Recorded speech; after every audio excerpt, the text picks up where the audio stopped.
According to the study that was conducted over the span of 21 years, runners, you're survivors. We're all getting older and hopefully we'll all get old. And this definitely comes with changes and challenges, like the whitening of my facial hair. But what is age going to do to your running once you're past your late 30s? Is it all going to go downhill from there? Is your performance going to slow down until you have to stop running? Let's see what exactly happens physically when we age, the consequences on our running, and with the knowledge of decades of research, what we have to do to slow down the slowing down. Salut, c'est Stéphane from Safe Motions. I'm back from my quarantine hotel that's been my home/comfortable prison for the past 8 days. And it wasn't all that bad really. I even managed to fit in a couple of runs in my room. We're in 2021 and that's what's required from travelers. Back to our topic. Let me start by specifying that if you started running early in your life, let's say in your teens, then you're going to peak sooner than if you're a late boomer and you started in your 30s or 40s. If you started in your 40s, you're in your first few decades of running. You're definitely still going to hit some PBs and PRs. Personal records, personal best, difference between PB and PR, who knows? So keep it up. Before we have a look at what scientists have observed in aging runners by studying them, let's see what normal aging does to humans and how we might be able to counteract all of those. I'm just going to have a look at that from the perspective of running and only talk about the changes in what I consider is the running engine. That's the muscles, the bones, and the cardiovascular system. First thing, reduce muscle strength and power. And that's a pretty big one. After the age of 30, we can lose up to 3 to 5% of our muscle mass per decade, and especially our type 2 muscle fibers or fast twitch fibers, which provide us with the power and the reaction time that we need for running. In terms of muscle mass loss, it's a use it or lose it situation. However, the force of a muscle relatively to its size remains unchanged, which means that if the muscle is the same size, whether you're young or you're old, it's gonna have the same strength. So over the years, if your muscles didn't atrophy, fancy word for shrinking, then it's gonna be just as strong. Part of what you need to do to preserve your performance is maintain your muscle size.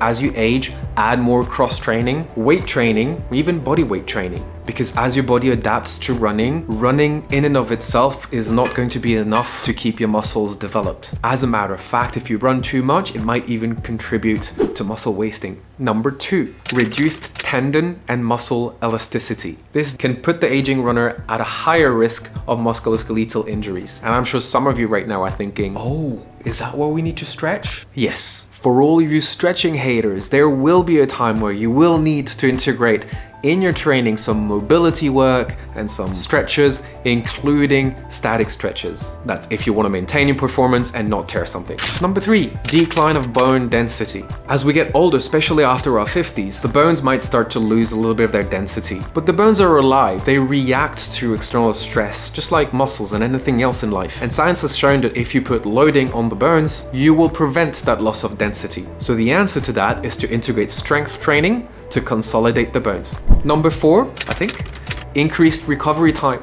With multiple changes in the body, including hormonal balance, the recovery time between each training session has to increase. If you don't change your training schedule after decades of running, what you used to be able to do before might get you injured today. It doesn't mean you have to run less, it just means that you need to integrate a little bit more rest between 2 high intensity sessions, for example. And also listen to your body. Don't push on if you feel some pains and niggles. Niggles? Is that how you say it? Pains and nibbles?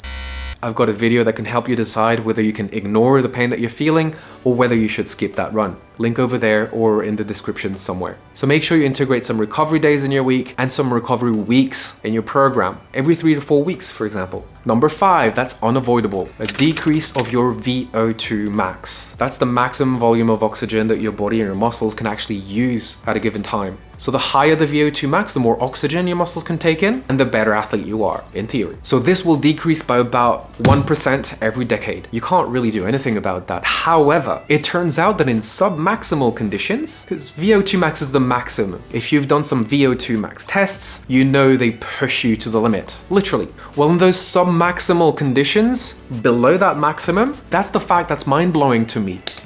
If you continue to train throughout the decades, the muscle fiber type actually does not change. That's an age-defeating solution right there. Don't stop running so you can keep your type 2 muscle fibers, the powerful ones, remember? obviously with some caveats. Stay away from injuries, and while your muscle type remains, you still need to do some muscle training to keep the muscle mass and volume, maintain perfect form, and integrate more and more strength and cross-training. So this is how, generally speaking, humans age. Let's see what scientists have to say more specifically about the aging runner. And by the way, if you're liking this video, don't forget to hit the like button.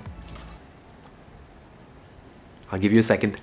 Number 1, your performance will peak. It's only a matter of when. The scientists have noticed that the world records seem to peak between the age of 25 and 35 years old.